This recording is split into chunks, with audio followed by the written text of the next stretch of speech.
L'imprimante 3D Creality Ender 3 est assemblée. On lance une impression?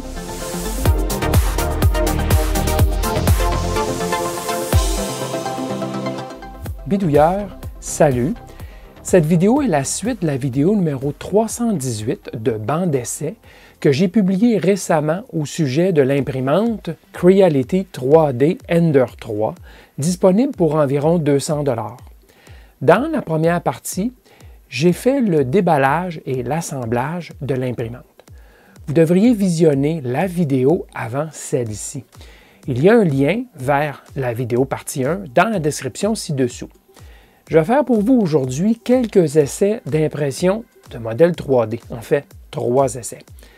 Je vous donnerai par la suite les résultats de mon évaluation, les fameux plus et moins.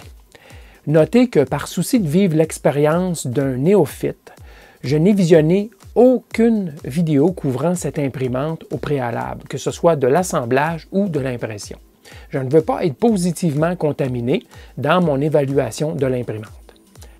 On reprend donc d'où on s'était laissé dans la dernière vidéo.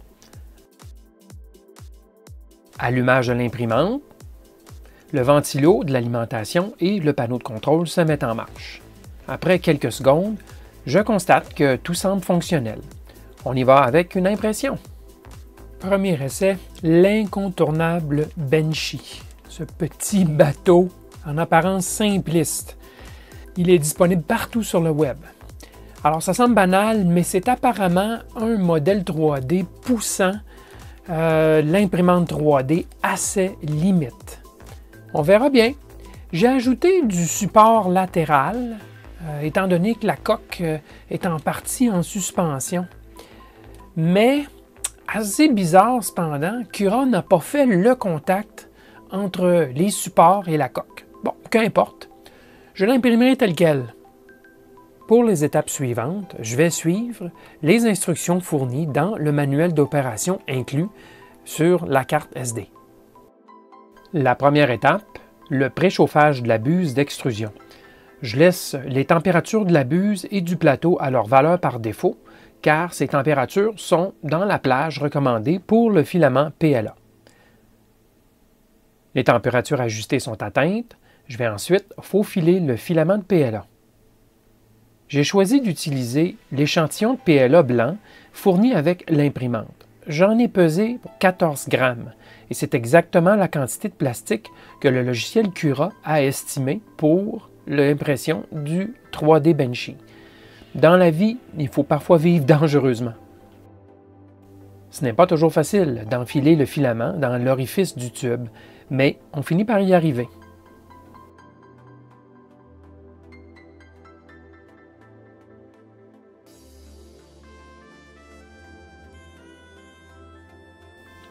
Merveilleux, la poche à douille est prête, je peux décorer le gâteau. J'enlève tout de même l'excédent.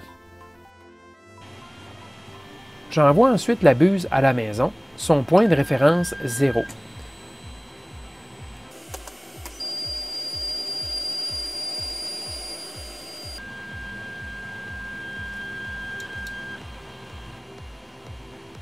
Je désengage les moteurs. J'aligne la buse avec le premier ajustement du plateau.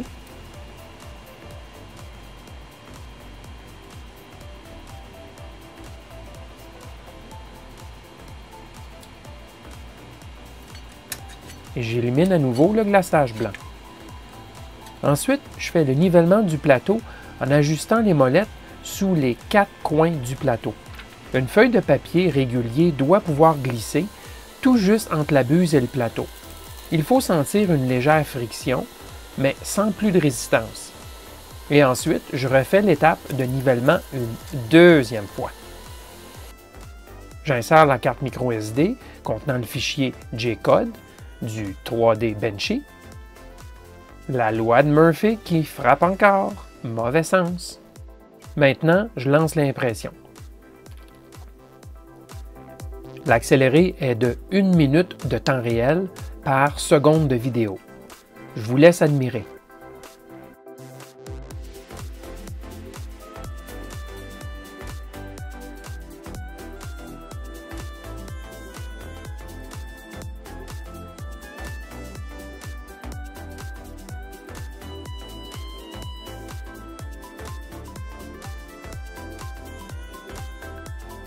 On note assez rapidement que le devant du bateau se fait contaminer par les supports qui sont mal construits.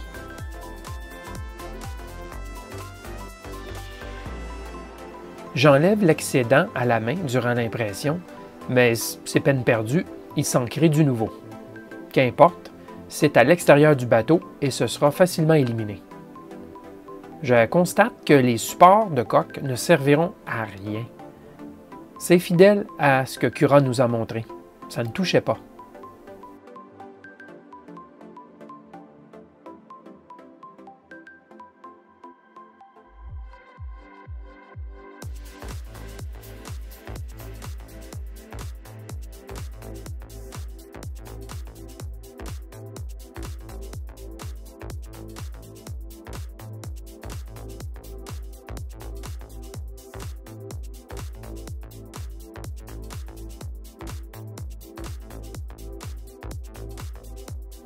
Plus l'impression avance, plus je crains qu'il manque de filaments.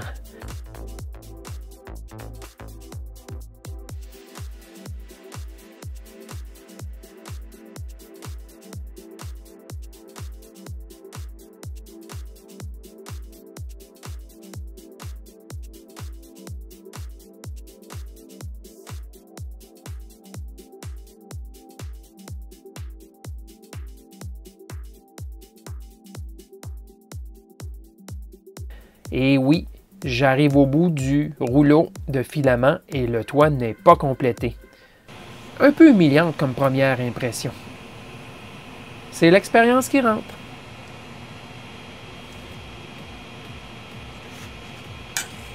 Oh, le décollement de la pièce est plus difficile qu'attendu.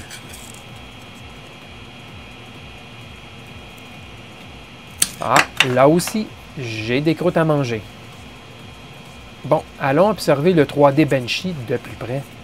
Le petit bateau Benchy. Alors, de façon générale, ça s'est très bien imprimé.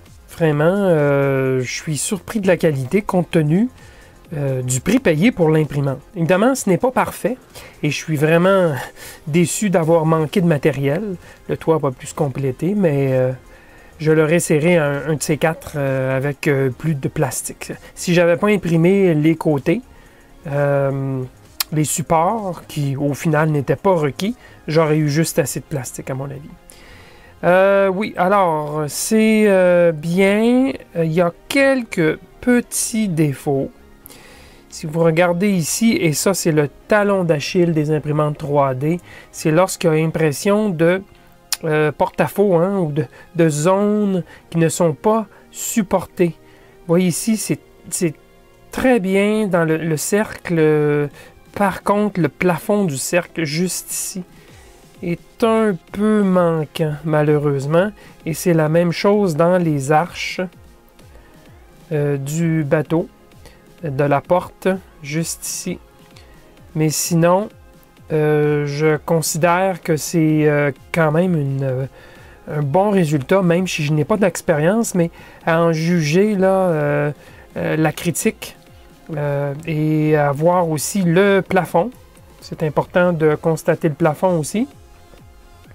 Le plafond est plat, il ne s'est pas affaissé lors de l'impression, et ça aussi c'est difficile pour une imprimante. Il est très lisse. Donc ça me semble être bien correct. Il reste des petits cheveux d'ange que j'ai décidé de baptiser des poils de nez. Des tout petits fils. Lorsque l'imprimante a imprimé les 4 montants ici, par exemple, ben, la buse passait d'un montant à l'autre constamment pour chaque couche imprimée. Et ça crée des petits fils très très fins qu'il faut retirer par la suite. Et il en reste encore un petit peu. Sinon, les trous, ce qu'on appelle les ports, là, les trous ici pour soit l'encre à bateau ou autre, ils sont beaux, ils sont bien circulaires. Les bordures sont belles. Un petit peu, bien sûr, sautillantes, puisque c'est imprimé en couches, et ça, c'est à angle. Donc, chaque couche ajoutait un petit saut, une petite marche sur la bordure, mais c'est très fin. Et l'arête ici est très droite, très belle. Il y a un défaut, moi, que je considère plus sérieux. Voyez-vous ici, il y a une arête. On voit comme une ligne blanche. Eh bien, quand vous regardez de côté, vous verrez que c'est en fait comme une cicatrice à cet endroit, sur le côté. Si vous regardez l'autre côté, il n'y en a pas, c'est lisse, lisse, lisse. C'est donc dire que ce petit problème, ce petit défaut, s'est reproduit à chaque couche. C'est peut-être la fin de la course et le saut à la couche suivante, je ne sais pas trop. Si vous avez une petite idée, qu'est-ce qui a pu causer cela, vous pouvez le laisser dans les commentaires. Et vous pouvez aussi me dire si vous croyez que l'impression est bonne compte tenu du prix. Si vous croyez que c'est bien correct. Il y a quelque chose d'écrit ici. Difficile à lire cependant. Voilà, on peut lire 3D Benchy. Alors, c'est bien beau imprimer des petits bateaux, là, mais il faudrait bien imprimer quelque chose d'utile. Alors, pour le deuxième essai, j'ai trouvé sur le web le modèle 3D de ce support à carte SD qui a 5 fentes dans lesquelles on peut insérer la carte SD. Il y a aussi une petite griffe qui se détend sur le côté de la carte SD pour tenir la carte en place, donc donner un effet, j'imagine, de verrouillage lorsqu'on insère la carte. Alors, moi, j'avais besoin de plus de 5 fentes. Alors, j'ai tout simplement importé 3 fois le même dessin et je les ai collés les uns sur les autres de cette manière. Et bien sûr, ça a donc créé un dessin combiné dont j'ai produit le maillage. Et par la suite, j'ai sauvegardé en format STL. J'ai importé le format STL dans Cura. J'ai fait les préparations des couches. Et j'ai utilisé 0,16 mm de résolution, qui n'est pas la résolution la plus grande de l'imprimante. Question de faire un compromis, si vous voulez, là, au niveau de la durée. Et avec un remplissage de 20 %, ce qui a donné un travail de plus de 9 heures, en effet, et qui a pris environ 49 grammes de plastique. Alors, j'ai sauvegardé en G-code, j'ai pris la carte SD, j'ai lancé l'impression, et je suis repassé 45 minutes plus tard environ, et voici ce que j'ai constaté. Il y avait eu décollement d'un des côtés lors de l'impression. Tout semblait beau au départ. Après 5 minutes, tout semblait beau, mais au retour, c'était décollé comme cela. Alors, qu'est-ce qui s'est produit?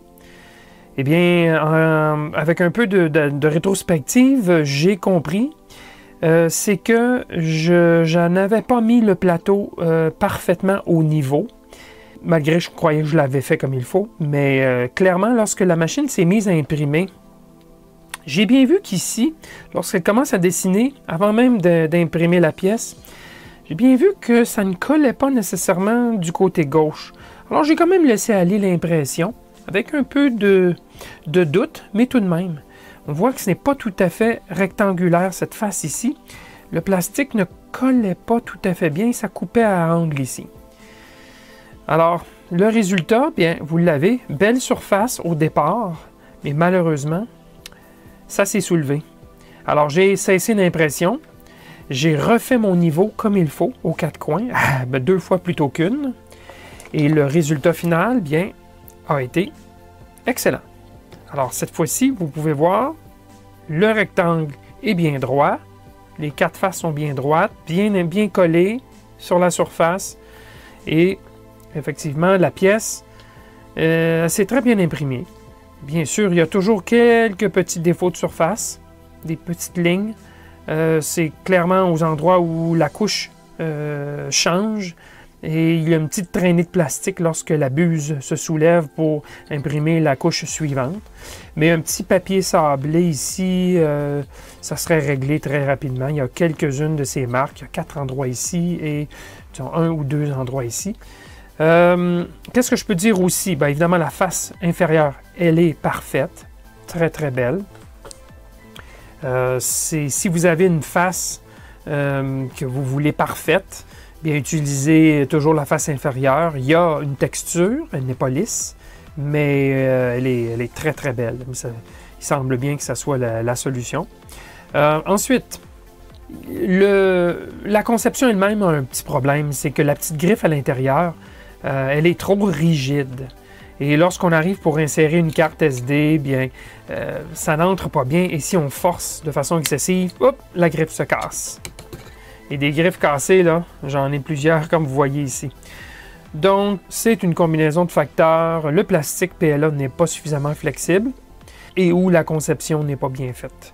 Mais n'empêche, il y a suffisamment de friction dans les fentes pour pouvoir y loger les cartes et elles restent bien insérées. Donc, le petit support va m'être utile quand même, mais je vais volontairement casser toutes les griffes, puisque ça ne mène à rien.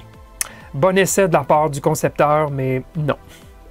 Comme troisième essai d'impression, je me suis créé une petite statuette glorifiant le logo d'Électrobidouilleur. J'ai créé ça avec des lettres, tout simplement, dans même le logiciel là, FreeCAD et ouais, quelque chose de très très simple et on verra bien ce que ça va donner. Je vois un gros défi ici, c'est définitivement qu'il y a un vide et donc est-ce que tout ça va pouvoir s'imprimer sans support?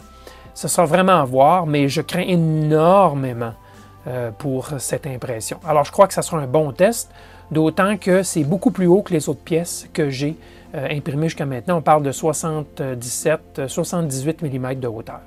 Alors, j'ai importé le maillage dans Cura. J'ai décidé de l'imprimer avec la résolution la plus fine que je peux produire et avec un remplissage de 10 %. Alors, on verra bien. J'ai demandé d'ajouter des supports, mais non, Cura ne s'est pas exécuté sur le support. Donc, on verra bien. J'ai des sérieux doutes ici. On parle d'un travail de 3h43 qui prendra 16 grammes de plastique. Alors, encore une fois, PLA. Alors, sans surprise, durant l'impression, tout s'est bien passé avec le B. À peu de choses près, là, on peut dire que c'est un succès, mais on se doutait bien. Ici, il y a eu des laminations, c'est-à-dire que les premières couches sont tombées dans le vide.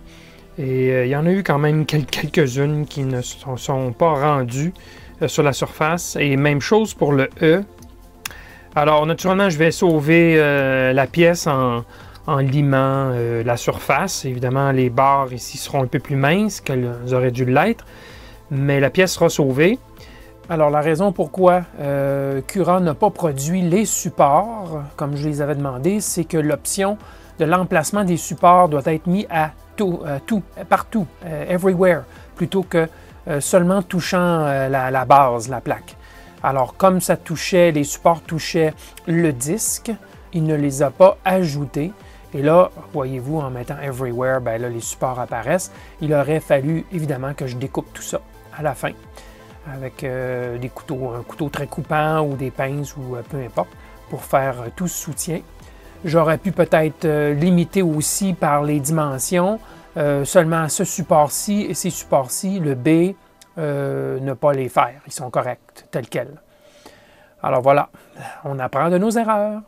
Bon, l'autre possibilité, bien sûr, ça aurait été tout simplement que j'imprime à l'horizontale les lettres et le socle séparément et que je colle les lettres sur le socle. Bien sûr, si j'avais imprimé les lettres à l'horizontale, elles auraient été parfaites. D'accord? Donc, ça aurait été la solution la plus simple, mais ça aurait été deux morceaux plutôt qu'un seul. Donc, j'ai fait le choix d'imprimer un seul morceau et bien sûr, ben là, j'en paie le prix. Sinon, ben, j'aurais dû inclure les supports et les découper par la suite, mais ça aurait été quand même assez de boulot puisqu'il y aurait eu support ici, ici, ici et probablement à l'intérieur ici, il aurait rajouté des supports Cura. Alors voilà! Voici donc, regroupés, les trois premières pièces produites par mon imprimante Creality Ender 3. Somme toute, comme premier essai, je suis satisfait des résultats. Les pièces sont assez lisses et la résolution la plus fine donne des résultats à peine striés. Ceci dit, je m'en doutais bien que le processus d'apprentissage serait itératif. J'ai bien sûr appris que le nivellement du plateau est capital pour éviter un décollement de la pièce. Il ne faut surtout pas oublier des supports lorsque les surfaces en suspension sont longues. Je n'ai pas évalué le logiciel Windows Creality Slicer fourni avec l'imprimante. tout comme Cura, il permet de préparer le modèle 3D en tranches pour l'impression. C'est que j'évolue couramment dans l'environnement Linux, donc la solution Cura me convient mieux, et Cura est de toute façon extrêmement populaire dans l'impression 3D. Alors, c'est maintenant le temps de résumer mon appréciation de cette imprimante 3D Creality Ender 3. D'abord, les plus, c'est une imprimante qui vient semi-assemblée, et ce qui fait que l'assemblage est assez aisé. Ça prend environ 1 heure, et c'est peu comparativement à d'autres kits totalement désassemblés. La qualité générale des pièces, elle est bonne. On voit que c'est une construction solide, tout en métal, donc très peu de plastique. C'est rigide et on sent que ça va durer longtemps. L'ensemble imprimante et accessoires est quand même complet. Ça vient avec des outils, une carte micro SD avec des exemples de modèles 3D imprimés, des instructions d'assemblage et d'opération. Ça vient aussi avec une spatule et un petit échantillon de plastique PLA. L'emballage d'expédition, donc le carton et les insertions en mousse, c'est très adéquat, c'est solide, c'est fait sur mesure pour l'imprimante et ça protège très bien. En plus, le carton est à double paroi, donc très épais. On peut dire que l'imprimante offre un bon compromis de grosseur d'impression versus la grosseur de l'imprimante elle-même. De 220, 220, 250, moi, c'est plus que suffisant et ça fait une imprimante qui n'est pas tout à fait aussi grosse qu'une imprimante qui peut imprimer 300 par 300 par 300. Et ça me satisfait très bien. Ensuite, on peut dire que l'imprimante travaille avec une bonne résolution, donc la qualité de l'impression est bonne et le fait qu'il y ait un plateau chauffant, ça aide aussi. Donc là-dessus, c'est très bien. Le bruit est raisonnablement bas. Je l'ai mesuré maximum en pointe de 62 décibels à environ 1 mètre de distance. Et c'est lorsque le moteur de l'axe Z fonctionnait à plein régime pour amener la buse à la maison. Donc, en temps normal, c'est moins bruyant que cela. Et finalement, le prix est franchement très bas compte tenu de la qualité. Et ce qu'on obtient, on peut l'avoir pour 200 $ et même moins s'il y a des coupons rabais. Par contre, il y a des choses que j'ai moins appréciées. En tête de liste, le feuillet d'assemblage qui est incomplet et pas toujours clair. Entre autres, ce qui touche la butée de fin de course de l'axe Z, ça doit être mis à jour. Il y a la gestion des câbles qui n'est pas incluse. On devrait nous montrer avec des croquis comment attacher ou passer les câbles, ainsi de suite. Et il y a quelques figures, entre autres la dernière qui est bien trop chargée, donc difficile à comprendre. Et en plus, la version PDF sur la carte micro SD de ce feuillet d'assemblage, elle n'est même pas en meilleure résolution que ce qu'on a sur papier. Donc, il y a du chemin à faire de ce côté-là. Autre chose qui m'a déçu, c'est que le bloc d'alimentation n'est pas homologué pour l'Amérique. Je ne peux juger pour l'Europe, mais en tout cas, ce n'est pas le cas pour l'Amérique. Et je trouve ça un petit peu décevant. D'ailleurs, j'ai cru détecter un petit quelque chose qui m'agace au point de vue de la sécurité. Je vous reviendrai dans une autre vidéo. Il faudra faire la dissection du bloc d'alimentation pour voir à l'intérieur. Mais le bloc fonctionne quand même bien, je dois dire. C'est juste au niveau de la sécurité, il faudra regarder à l'intérieur. Bon, et ensuite, il y a le cordon d'alimentation et l'adaptateur. Pour le secteur, c'est absolument inapproprié et c'est dangereux. N'utilisez pas ce genre de câbles, de cordons et d'adaptateurs. Prenez-vous un bon cordon IEC avec un bon connecteur, donc une fiche avec mise à la terre. Aussi, il y a le panneau de contrôle qui est exposé à la face arrière. Bon, c'est mineur, mais quand même. J'aurais aimé que ça soit protégé mieux. Cependant, ça pourrait être un projet futur d'impression 3D, pourquoi pas. Et enfin, la lame de la spatule est trop épaisse pour s'insérer aisément sous la pièce et la décoller. J'ai eu énormément de difficultés à décoller la petite statuette EB. Là. Ça a été très difficile, sans endommager, bien sûr, la surface. Donc, sans surprise, je recommande l'achat de cette imprimante 3D, la Creality Ender 3 V-Slot. Malgré le peu d'expérience que j'ai en impression 3D, ça me semble une bonne solution d'entrée de gamme, peu cher pour le bricolage général et en particulier pour des bidouilleurs en électronique comme nous. Pour pallier aux lacunes du feuillet d'assemblage, je vous propose de visionner les vidéos d'assemblage disponibles sur YouTube. Il y en a plusieurs et je vous fournis un lien vers une liste de vidéos dans la description ci-dessous. Bon, maintenant que j'ai brisé la glace de l'impression 3D, je vais utiliser cette imprimante à bon escient. Comme par exemple imprimer ce boîtier de projet universel en électronique que j'ai conçu dans OpenSCAD. Je vous montrerai bien le résultat dans une vidéo ultérieure. Je vous invite donc à demeurer à l'écoute de ma chaîne Électrobidouilleur et à vous abonner à ma chaîne si ce n'est pas déjà fait et activer la cloche de notification. Merci et à la prochaine!